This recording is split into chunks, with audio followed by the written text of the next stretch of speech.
কিছুই না, সেটা একটা ব্যাগ, তাতে মায়েদের জন্য ওই একটা চিরুনি, একটা আয়না, দুটো রুমাল, একটা তার তোয়ালে এবং তার সঙ্গে সঙ্গে কিছু ফ্যামিলি প্ল্যানিং প্রসিডিওর, মানে ফ্যামিলি প্ল্যানিং প্রসিডিওরে যা যা আর কি আমরা আমাদের যেগুলো এখন আমরা ইউজ করি গভর্নমেন্ট সেক্টরে, কন্ডোম, তারপরে হচ্ছে ওসি পিল কিংবা ওই ইসি পিল, এরকম কিছু জিনিস দিয়ে একটা মায়েদের সঙ্গে একটা ইন্টারাকশন তৈরি করা হয় এবং সেই সঙ্গে সঙ্গে মায়েরা যাতে প্রেগনেন্সিটাকে ডিলে করে অন্তত 20 বছরের পর প্রেগনেন্সিটা নেন সে ব্যাপারে উদ্বুদ্ধ করানোর চেষ্টা করা হয়। এবং একটা মানে এরকম যদি আর্লি প্রেগনেন্সি এবং আর্লি ডেলিভারি, সেই ক্ষেত্রে যে যে বিপদের সংকেতগুলো আছে সেইগুলো সম্পর্কে মাদেরকে আমরা সচেতন করি। এটা গেল সাবসেন্টারের প্রতি শুক্রবার এই মিটিংটা কিন্তু হয়। সুতরাং সেখানে তারা তাদেরকে ডেকে নিয়েছে, গ্রামে যখনই নতুন বিয়ে হয় তখনই তাদের খোঁজখবর নিয়ে আশা দিদিমণিরা তার বাড়িতে যান এবং শুক্রবারের মিটিংয়ে আসার জন্য তারা নেমন্তন্ন করে আসে এবং তারা মারা আসে, মাদেরকে ওই গিফটটা দেওয়া হয় এবং তার সাথে সাথে তাদেরকে এই ধরনের কিছু সচেতনতা বার্তা দেওয়া হয়।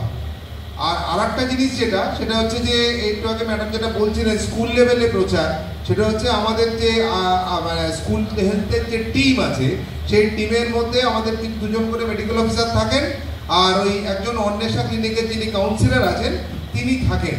তো স্কুল লেভেলে যখন ওনারা যান ওই বাচ্চাদের চেক আপ করতে, মানে তারা ওখানে গিয়ে স্ক্রিনিং করে, 4D, আমরা ওটাকে 4D স্ক্রিনিং বলি।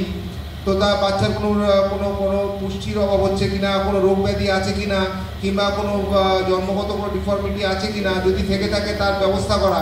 এই যে স্কুল টিমগুলো যখন স্কুলগুলোতে ভিজিট করে তার সঙ্গে অন্বেষা ক্লিনিকের কাউন্সিলররাও যান এবং সেই ক্ষেত্রে কিন্তু তারাও স্কুল লেভেলে এই প্রচারটা রাখার চেষ্টা করেন যাতে টিনেজ ম্যারেজটা আটকানো যায়। এবং স্কুল লেভেল থেকে এই সচেতনতাটা ম্যাডাম বলছিলেন একটু আগে, এই সচেতনতাটাই যদি ঠিকঠাক মতো মেয়েদের মধ্যে করা যায়, ছেলেদের মধ্যে করা যায়, তারা কিন্তু এই টিনেজ ম্যারেজ থেকে কিন্তু বিরত থাকবে। আর একটা ইনিশিয়েটিভ যেটা আমরা সবসময় নিয়ে থাকি সেটা হচ্ছে যে যদি বাড়ির লোকের মানে বিশেষ করে শাশুড়িদের এবং হাজব্যান্ডকে যদি কনভিন্স করানো যায় তাহলে আমরা সেই ক্ষেত্রে একটা ইঞ্জেকশন আছে, যে ইঞ্জেকশনটার নাম অন্তরা, আমরা টেকনিক্যাল টার্মিনোলজিতে বলি ডিএমপিএ ইঞ্জেকশন। তো ডিএমপিএ ইঞ্জেকশনটার সুবিধাটা হচ্ছে 3 মাসে একটা ইঞ্জেকশন নিলে মানে অন্তত 6 মান্থস পর্যন্ত তার কন্ট্রাসেপটিভ এফেক্ট থাকে। সুতরাং সেইটা যদি হয় যে 3 মাস অন্তর অন্তর একটা করে ইঞ্জেকশন, তাহলে সারা বছরে 4টে ইঞ্জেকশন হলো। 4টে ইঞ্জেকশন দিলে কিন্তু একটা স্পেসিং অফ 2 ইয়ার্স পর্যন্ত পাওয়া যায়।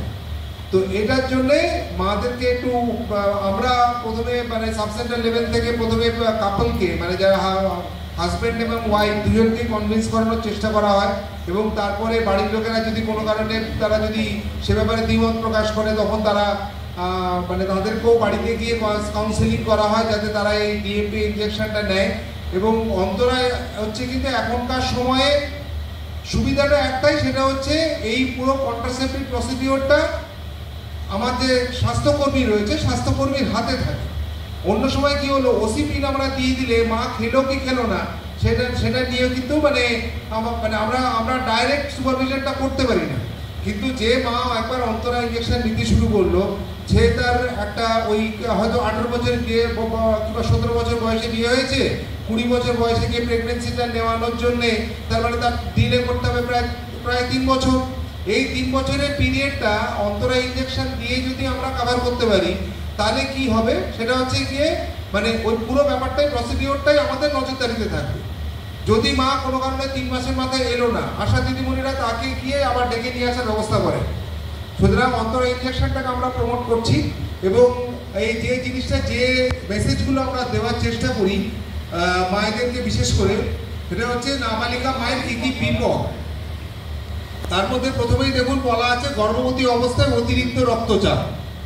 এটা সব মায়েদের ক্ষেত্রেই হতে পারে, কিন্তু টিনেজ প্রেগনেন্সির ক্ষেত্রে এর প্রবণতাটা বেশি হয় আর কি, তাদের ব্লাড প্রেশারটা বেড়ে যায়। প্রাক প্রসব রক্তাল্পতা। এবার এই প্রাক প্রসব রক্তাল্পতা নিয়ে বলতে গেলে যেটা হয় সেটা হচ্ছে 18 বছর, মানে আমাদের তো শরীরটা তো একটা বায়োলজিক্যাল সিস্টেমে তৈরি। তো 18 বছর, ঠিক 18-19 বছর না, 20 বছর না, 20টা আমরা বলছি it is the standard age period for bearing child. তো সুতরাং আমাদের যে শারীরিক গঠন সেই শারীরিক গঠনের জায়গা থেকে 18 বছর না হলে কিন্তু মা তার শরীর বাচ্চা ধারণ করবার জন্য পুরোপুরিভাবে তৈরি হয় না। সুতরাং তার অনেক কিছু কমপ্লিকেশনস ডেভেলপ করতে পারে। তার মধ্যে যে আয়রন ডেফিসিয়েন্সি অ্যানিমিয়া, 18 বছরে কি হয়, গ্রোথ কমপ্লিশন হয়, তখন তার নিজস্ব শরীরের একটা নিজস্ব নিউট্রিশনাল চাহিদা থাকে, একটা পুষ্টির চাহিদা থাকে। তার উপর যদি একটা সন্তানকে তার জঠরে চলে আসে, সে যখনই তার সন্তান ধারণ যখন তাকে করতে হয়, তখন তার নিউট্রিশনাল সাপোর্টটাও বেশি লাগে। এবং যে কোনোভাবেই হোক, আমরা দেখেছি যে এই টিনেজ প্রেগনেন্সির ক্ষেত্রে কিন্তু একটা সিভিয়ার একটা অ্যানিমিয়ার একটা টেন্ডেন্সি থাকে এবং সিভিয়ার অ্যানিমিয়া হয়ও, এবং তাদেরকে মানে আয়রন ডাবল ডোজে আয়রন সাপ্লিমেন্টেশন, কিছু কিছু সময় আয়রন ইনফিউশন এবং কিছু কিছু সময় রক্ত দেওয়ারও দরকার পড়ে। সুতরাং সেই রেসপেক্টে টিনেজ প্রেগনেন্সির একটা বড় সমস্যা হচ্ছে রক্তাল্পতা, যেটাকে ইংরেজিতে বলে অ্যানিমিয়া। প্রসবের পরের রক্তাল্পতা, সেটাও একই প্রবলেম। ওই প্রসবের পর তার একটা সিভিয়ার অ্যানিমিয়া ডেভেলপ করতে পারে।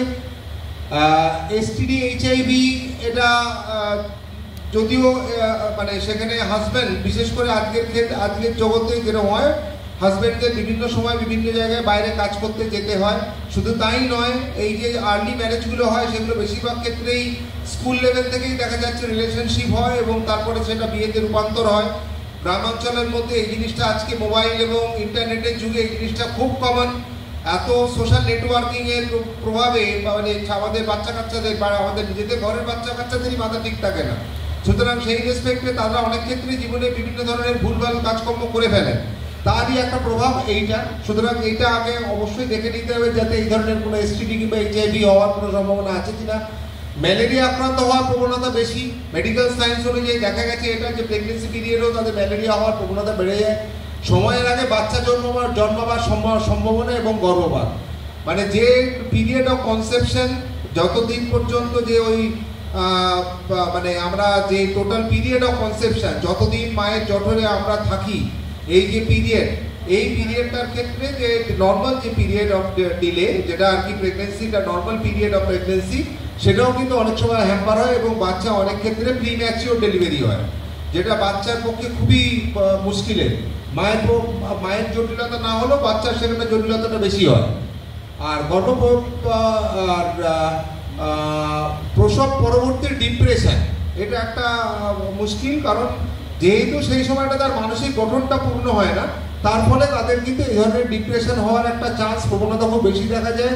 প্রসবকালীন ঝুঁকিপূর্ণ সমস্যা, প্রসবের সময় তো প্রচুর ধরনের ডিফিকাল্টিস ডাক্তারদের ফেস করতে হয়, যেটা অনেক ক্ষেত্রেই সেটা সম্ভব না হওয়ার জন্য মায়েদেরকে মৃত্যু পর্যন্ত হয়।